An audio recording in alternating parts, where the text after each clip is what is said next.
के ऊपर कुछ अत्याचार वगैरह नहीं करना, ना किसी को कुछ उल्टा सीधा बोलना है। तो जो बुद्ध भगवान ने कहा है उससे हम अपने उसको आराम से क्षमता में रह के अपनी जो वो विश्व वापस अशांति को लेंगे। रोकने के लिए अपना कार्य कर रहा है और मैं भी संघ का एक आचार्य हूँ और इसमें मैंने फर्स्ट ईयर का भी कोर्स कर रखा है। देखिए तो जैसे मैं आपको बता देता हूँ, हम यहाँ प्रोटेस्ट कर रहे हैं तो हमें कोई मतलब लड़ाई झगड़ा नहीं करना है, हम अपने शांति से बैठे हैं। तो उसी से रिलेटेड मैं आपको एक धम्पद का पद सुनाना चाहूँगा।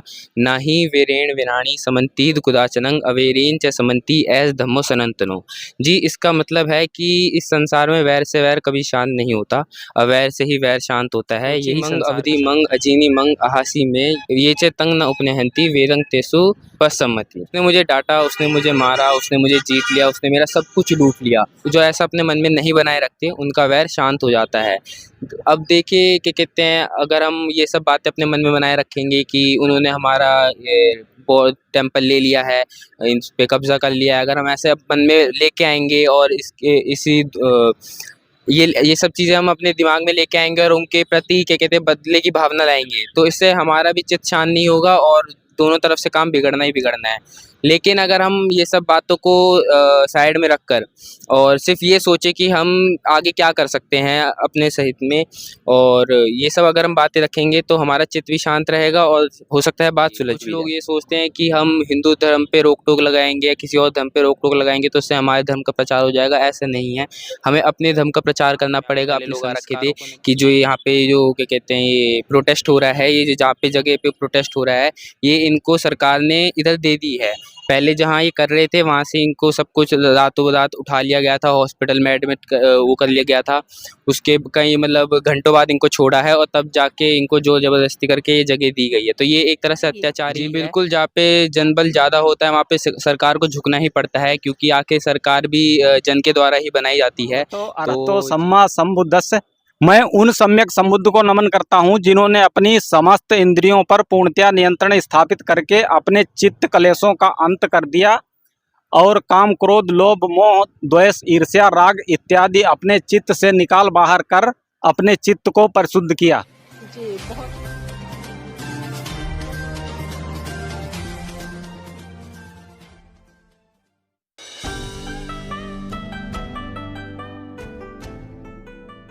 नमस्कार, आप देख रहे हैं एनबी न्यूज 24/7 नीलम बोध के साथ। साथियों, आज हूं मैं बिहार में। बिहार में पिछले 1.5 महीने से लगातार महाबोधि महाबिहार मुक्ति आंदोलन चल रहा है और यहाँ पर तमाम लोग अपने अपने तरीके से अपनी अपनी उपस्थिति दर्ज करा रहे हैं और सबकी एक ही मांग है, जो 1949 में बीटी एक्ट लागू हुआ था उसको आज वापस लिया जाए, क्योंकि जो बौद्धों की विरासत है वो पूरी तरह से बौद्धों के हवाले कर दिया जाए। यहाँ पर कुछ पोस्टर के साथ में मुझे कुछ लोग दिखाई दे रहे हैं, उनके हाथ में कुछ स्लोगन लिखे हुए हैं और यहाँ पर जिस तरह से आप सभी देख पा रहे होंगे, जो धम्पद संघ है महाबोधि महाबिहार मुक्ति महा आंदोलन, इसके लिए ये लोग भी यहाँ पर पहुंचे। तो इनसे जुड़ने का प्रयास करूंगी कि कहाँ से आए हैं और इस आंदोलन को किस तरह से देखते हैं। सर, नाम क्या आपका? जी, मैं ब्रजलाल आचार्य जी, धम्पद संघ के द्वारा मैंने कुछ ज्ञान अर्जित किया है। आदरणीय जी, कहाँ से आए हैं आप? जी, मैं एमपी मध्य प्रदेश से हूँ और जहाँ बाबा साहब ने जन्म लिया और बाबा साहब ने मध्य प्रदेश के लिए तो ठीक है, पूरे भारत के लिए सभी के लिए समता बंधुता का एक मार्ग दिखाया, जिससे कि मैं भी प्रेरित हुआ कि मैं भी आंदोलन में जाऊं और मैं आंदोलन में आया। जी, तो इस आंदोलन में आने का आपका उद्देश्य क्या है? जी, इस आंदोलन से उद्देश्य तो यही है कि जैसे वर्तमान स्थिति यह है कि जो पोस्टर मैं लिए हूँ इसमें स्पष्ट शब्दों में लिखा है कि जिनका मंदिर है उनका मंदिर उन्हीं को सौंपना चाहिए। यदि वास्तव में उनका मंदिर नहीं है और वह झूठा मांग कर रहे हैं तो सरकार को इस पर तुरंत जल्द से जल्द कार्रवाई भी करनी चाहिए कि झूठ क्यों मांग रहे हैं। सत्य है तो फिर आप अपना लीजिए और नहीं है तो इसमें दो बातें हैं प्रेम की, और आगे सरकार समझदार है, मत करें परेशान किसी को, क्योंकि जो मूल निवासी हैं वो तो निश्चित हैं कि वो यहीं के रहने वाले हैं, तो वो अपने खेतों में खलियाने में कैसे भी मजदूरी करके कैसे भी अपना भरण पोषण करेंगे। अब कोई यदि दूसरे उनके जमीनों पर या मंदिरों पर कब्जा करते हैं तो यह तो गलत है। तो आप बौद्ध हैं सर? जी, मैं कुछ जरूर बोलूँगा कि जैसे अनेक धर्मों को मैंने देखा है और मैं पहले हिंदू धर्म से भी बिलोंग करता था, और हिंदू धर्म में मैंने जब देखा कि इसमें बहुत बड़ी विडम्बना है साथ में बैठने नहीं दिया जा रहा है। और मौका आ जाए तो कभी संघर्ष करने का तो हम लोगों को बुला लिया जाता था, जो हम लोग दलित हैं, अछूत हैं, लेकिन वो मान्यता नहीं मिलती थी। तो फिर ऐसे ही हम धम्मपद संघ से जुड़े और धम्मपद संघ से हम लोगों ने यह सीखा कि धैर्यवान बनो, क्षमा करो, शीलवान बनो। यदि तुमको कोई किसी भी प्रकार की त्रुटि या अपशब्द बोलता है तो धैर्य से उनको सहन करो, उसको लौट के जवाब मत दो। ये धम्मपद संघ है क्या सर जिसकी आप बात कर रहे हैं? जी जी, यह धम्मपद संघ जैसे कि भगवान बुद्ध हैं और बाबा साहब ने हमको दिखाया मार्ग कि यह ऐसा मार्ग है, उसी पर चलने की प्रतिज्ञा में लग चुके हैं। और वास्तव में यह एक सत्य मार्ग है जो किसी भी प्रकार से न किसी के बुरे भले का और ना ही किसी भी प्रकार से अनाचार अत्याचार का पाठ पढ़ाता है, सत्य मार्ग का पाठ पढ़ाता है। मतलब एक तरह से संघ है ये। जी, यह धम्मपद संघ है और इस पर टीम भी अच्छी तरह से काम कर रही है और मैं उसका एक छोटा सा सदस्य हूँ, जो मैं अभी वर्तमान में बात कर रहा हूँ। और संघ के समक्ष जल्द से जल्द हम लोग बाबा साहब के अनुयायी हैं और सत्यता का जो मार्ग है उस पर चल के भी दिखाएंगे। क्या सीखा है आदरणीय जी आपने इससे धम्मपद संघ से जुड़ के? जी जी, कि किसी भी प्रकार की हिंसा मत करो। और अन्य दूसरे धर्म हैं वो हिंसा करते हैं और करवाना सिखाते हैं, और यह जो धम्म है यह तो स्पष्ट रूप से कहता है कि आप हिंसा मत करो, चोरी मत करो, अनर्गल चीजें मत करो, अपनी बहनों जैसा दूसरों की बहनों को समझो, अपना जैसा ऐसे दूसरे को समझो। यह है सत्य मार्ग, बौद्ध मार्ग। साथ साथ मैं जब से धम्मपद संघ से जुड़ा हूँ, मैं महामंगल सूत्र का वाचन भी करूँगा। एवं मैं सुतं एकंग सम्यंग भगवा सावथियंग बेहरिति जेते बने अनाथ पिंडिकस्या रामे अथखो अयंतरा देवताय अभिकंताय रत्तिया अभिकंत बन्ना केवल कपंग जेते बनंग ओभासित्वा एन भगवा तैन उपसंकमित्वा भगवंतं अभिवादित्वा एकमंतं 88।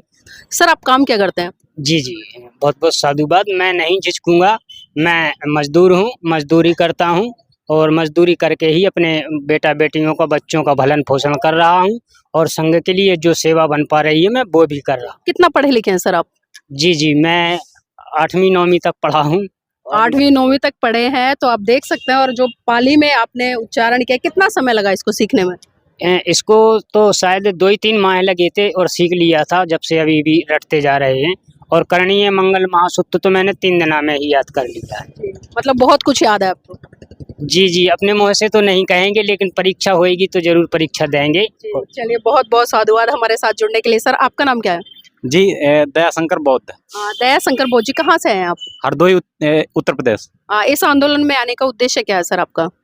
ये जो महाबोधि महाविहार जो है, इसको ब्राह्मणों ने कब्जा कर रखा है, तो इसको बौद्धों को सौंपा जाए। अन्य धर्म के जो भी लोग हैं उस मतलब तीर्थ स्थल पे उसी धर्म के लोगों को वहाँ पे रहने की अनुमति है और उसी प्रकार बौद्ध स्थल पे बौद्धों को ही सौंपा जाए। कैसे कराओगे आप ये? भारत को बौद्ध में बनाकर। भारत को बौद्ध में बनाकर? मैं इस दिशा में काम कर रहा हूँ। ये जो आदरणीय जय भीम प्रकाश जी ने ऑनलाइन गूगल मीट एक संस्था चालू की है, धम्मपद संघ। क्या सीखा है सर आपने? जी, इसमें प्रथम वर्ष का कोर्स कराया गया है। उसमें वो जी आपने कर लिया है वो? जी। परीक्षा हो गई आपकी? जी। कुछ सुनाइए सर हमारे दर्शकों को। नमो तस् भगवतो अरहतो सम्मा संबुद्धस्स। मैं उन सम्यक संबुद्ध को नमन करता हूँ जिन्होंने अपनी समस्त इंद्रियों पर पूर्णतया नियंत्रण स्थापित करके अपने चित्त कलेशों का अंत कर दिया और काम, क्रोध, लोभ, मोह, द्वेष, ईर्ष्या, राग इत्यादि अपने चित्त से निकाल बाहर कर अपने चित्त को परिशुद्ध किया। जी बहुत खूब। तो देखिए, बहुत अच्छे तरीके से जो नमन है उनका अर्थ आदरणीय जी ने हिंदी में बताया है। आपका नाम क्या है? जी, मेरा नाम तुषार बौद्ध है। तुषार बौद्ध जी, कहाँ से आए हैं? मैं दिल्ली से आया हूँ। यहाँ पर आने का उद्देश्य? जी, जैसा आप देख सकते हैं कि महाबोधि जो बोध गया टेम्पल एक्ट है, उसमें इस तरह से कुछ क्या कहते हैं सरकार द्वारा चेंजेस लाए गए हैं कि हम जो बुद्धिस्ट लोग हैं, जो बौद्ध लोग हैं, उनका पूरी तरह से इस बोध गया टेम्पल पे हक नहीं है। जिस प्रकार बाकी जो क्या कहते हैं जगह हैं, तीर्थ स्थल हैं, जैसे गुरुद्वारा हो गया, चर्च हो गया, मंदिर हो गए कई सारे, वहाँ पे जो भी क्या कहते हैं उनका क्या कहते हैं जो भी वहाँ पे देख रेख करता है, जो उनको संभालता है, वो सब उन्हीं धर्म के लोग करते हैं पूरी तरह से। लेकिन यहाँ पे कुछ ब्राह्मणवादी सोच के लोग और ब्राह्मण लोग कुछ यहाँ पे अपना इंटरप्शन दे चुके हैं हमारे उसमें, और ये क्या कहते हैं हमारे बौद्ध धर्म और हमारे जो बौद्ध जगह हैं, विहार है, उनके लिए सही नहीं है। तो इसी एक्ट को बदलने के लिए मैं यहाँ पे आ रखा हूँ और जनसंख्या को क्या कहते हैं सपोर्ट करने और अपनी क्या कहते हैं संख्या बढ़ाने उसके लिए मैं यहाँ पे हूँ। तो मतलब आपको लगता है कि जब यहाँ पर जनसंख्या लोगों की बढ़ जाएगी तो सरकार कहीं ना कहीं आप लोगों की बात मानेगी? जी बिल्कुल, जहाँ पे जनबल ज़्यादा होता है वहाँ पे सरकार को झुकना ही पड़ता है, क्योंकि आखिर सरकार भी जन के द्वारा ही बनाई जाती है। तो जी बिल्कुल सरकार को झुकना ही पड़ेगा। तुषार जी, आपके हाथ में एक पोस्टर है, इस पर क्या लिखा है, थोड़ा सा ये बताएं हमारे दर्शकों को। जी, इस पे लिखा है दंपत संग करे यही पुकार, बंद करो बौद्धों पर अत्याचार। जी, जैसा आप देख सकते हैं कि क्या कहते हैं बौद्धों पर ये अत्याचार तो बिल्कुल है, क्योंकि उनको पूरी तरह से क्या कहते हैं उनके हक नहीं दिए जा रहे बुद्ध विहारों पे और उनकी जगहों पे, और उनके क्या कहते हैं जितने भी वो कार्य कर रहे हैं। जैसा आप देख सकते हैं ये मेरे को अभी इन्होंने बताया है, जो यहाँ पे पहले लोग आ रखे थे, कि जो यहाँ पे जो क्या कहते हैं ये प्रोटेस्ट हो रहा है, ये जहाँ पे जगह पे प्रोटेस्ट हो रहा है, ये इनको सरकार ने इधर दे दी है। पहले जहाँ ये कर रहे थे वहाँ से इनको सब कुछ रातों रात उठा लिया गया था, हॉस्पिटल में एडमिट वो कर लिया गया था। उसके कई मतलब घंटों बाद इनको छोड़ा है और तब जाके इनको ज़ोर ज़बरदस्ती करके ये जगह दी गई है। तो ये एक तरह से अत्याचार ही है, और धम्मपद संघ अब यही चाहता है कि क्या कहते हैं बौद्ध लोगों पे अत्याचार ना हो और पूरा भारत जो है वो बौद्ध में हो। तो पूरा भारत बौद्ध में कैसे होगा? आप युवा हैं, थोड़ा सा इस पर प्रकाश डालिए। जी देखिए, सबसे पहले तो हमें बौद्ध धर्म का प्रचार करना चाहिए। कुछ लोग ये सोचते हैं कि हम हिंदू धर्म पे रोक टोक लगाएंगे या किसी और धर्म पे रोक टोक लगाएंगे तो उससे हमारे धर्म का प्रचार हो जाएगा, ऐसा नहीं है। हमें अपने धर्म का प्रचार करना पड़ेगा, अपने संस्कारों को निभाना पड़ेगा। जैसे जन्मदिन होते हैं, शादियाँ होती हैं, उन पे हमको अपने बौद्ध संस्कारों को क्या कहते हैं करना पड़ेगा, उन्हें दिखाना पड़ेगा, तभी लोगों को दिखेगा कि हाँ ये बौद्ध लोग हैं और ये इनके संस्कार ऐसे होते हैं और ये किस तरह से रहते हैं, कितने अच्छे तरीके से रहते हैं। और लोगों को जाकर उनको मतलब बताना पड़ेगा कि आपकी प्रथा जो है, आपकी पुरानी जो प्रथा है वो कैसी है और कैसी थी, और आप लोग इसको अपनाएं। मतलब संस्कृति की बात कर रहे हैं कि जो बौद्धों की संस्कृति वो बड़ी महान विशाल रही थी इस देश में, तो दोबारा से उसको स्थापित करने का। तो ये जो धम्मपद संघ का आपने एक पोस्टर है आपके हाथ में, ये धम्मपद संघ है क्या? थोड़ा सा इस पर प्रकाश डालें। जी, धम्मपद संघ एक ऐसा संघ है जो कि भारत को बौद्ध में बनाने के लिए, विश्व अशांति को रोकने के लिए अपना कार्य कर रहा है, और मैं भी संघ का एक आचार्य हूँ, और इसमें मैंने फर्स्ट ईयर का भी कोर्स कर रखा है। और क्या कहते हैं तो थोड़ा सा हमारे दर्शकों को कुछ सुनाए जो आपने सीखा है इसमें। आप बता रहे हैं कि फर्स्ट ईयर के जी देखिए, तो जैसे मैं आपको बता देता हूँ, हम यहाँ प्रोटेस्ट कर रहे हैं तो हमें कोई मतलब लड़ाई झगड़ा नहीं करना है, हम अपने शांति से बैठे हैं। तो उसी से रिलेटेड मैं आपको एक धम्मपद का पद सुनाना चाहूँगा।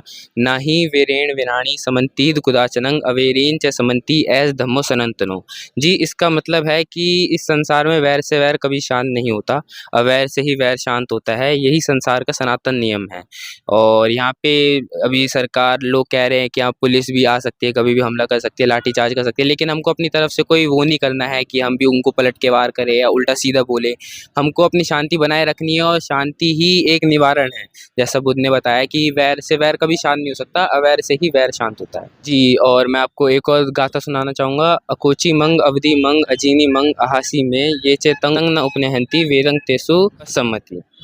जी, उसने मुझे डाँटा, उसने मुझे मारा, उसने मुझे जीत लिया, उसने मेरा सब कुछ लूट लिया। जो ऐसा अपने मन में नहीं बनाए रखते, उनका वैर शांत हो जाता है।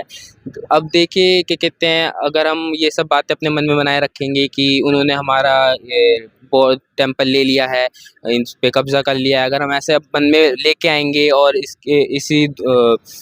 ये सब चीज़ें हम अपने दिमाग में लेके आएँगे और उनके प्रति क्या कहते हैं बदले की भावना लाएँगे, तो इससे हमारा भी चित्त शांत नहीं होगा और दोनों तरफ से काम बिगड़ना ही बिगड़ना है। लेकिन अगर हम ये सब बातों को साइड में रखकर और सिर्फ ये सोचे कि हम आगे क्या कर सकते हैं अपने सहित में, और ये सब अगर हम बातें रखेंगे तो हमारा चित्त भी शांत रहेगा और हो सकता है बात सुलझ भी जाए। जी चलिए ठीक है, बहुत बहुत साधुवाद आपके लिए। आपका नाम क्या है? मेरा नाम पारुल बोध है। कहाँ से आए हैं? दिल्ली से आई हूँ मैं। यहाँ पर आने का उद्देश्य क्या है आपका? जो महाबोधि विहार है उसको हमें मुक्त कराना है, जो कि ब्राह्मणों ने उस पर कब्जा कर रखा है, तो इसलिए हमें यहाँ इकट्ठा होना पड़ेगा ताकि हमारी संख्या ज़्यादा हो और हमें अपना अधिकार मिले। मतलब आपको लगता है यहाँ पर जनसंख्या बल बढ़ेगा तो आप लोगों को अधिकार मिल जाएगा? हाँ मिलेगा, क्योंकि ये अधिकार हमारा है तो हमें मिलना भी चाहिए। लेकिन ये आंदोलन तो काफी लंबे समय से चल रहा है, 1995 में भी चला, अब भी चल रहा है, तो इतना लंबा संघर्ष हो गया है और अब तक जो बौद्धों की विरासत है बौद्धों को वापस नहीं हुई है, तो क्या लगता है ऐसे में ये जो आंदोलन है सफल हो पाएगा? देखिए अपनी तरफ से तो हम पूरी कोशिश कर रहे हैं और ऐसा लगता है कि हमें ये मिलेगा, क्योंकि ये हमारा हक है। तो सरकार को इस पे कदम उठाना चाहिए, क्योंकि जो बौद्धों की विरासत है वो उन्हें वापस दे देनी चाहिए। जी, आपके हाथ में एक पोस्टर है, उस पर लिखा है कि क्षमा करो, धैर्य रखो, सहनशील बनो, अप्रमादी रहो, सब कुछ बदलने वाला है। इसका मतलब क्या है? थोड़ा सा इस पर प्रकाश डालें। देखो, जिसने मतलब उन्होंने हमारे जो टेम्पल है उस पर कब्जा कर रखा है, तो हमें उनके ऊपर वो नहीं करना कि उन्होंने क्यों करा। अगर चाहे तो हम उनसे अपने हक की चीज़ छीन भी सकते हैं, लेकिन जो बुद्ध भगवान ने कहा है कि मतलब अपना जो वो है वो बिल्कुल आराम से लेना है, किसी के ऊपर कुछ अत्याचार वगैरह नहीं करना, ना किसी को कुछ उल्टा सीधा बोलना है। तो जो बुद्ध भगवान ने कहा है उससे हम अपने उसको आराम से क्षमता में रह के अपनी जो वो वापस लेंगे।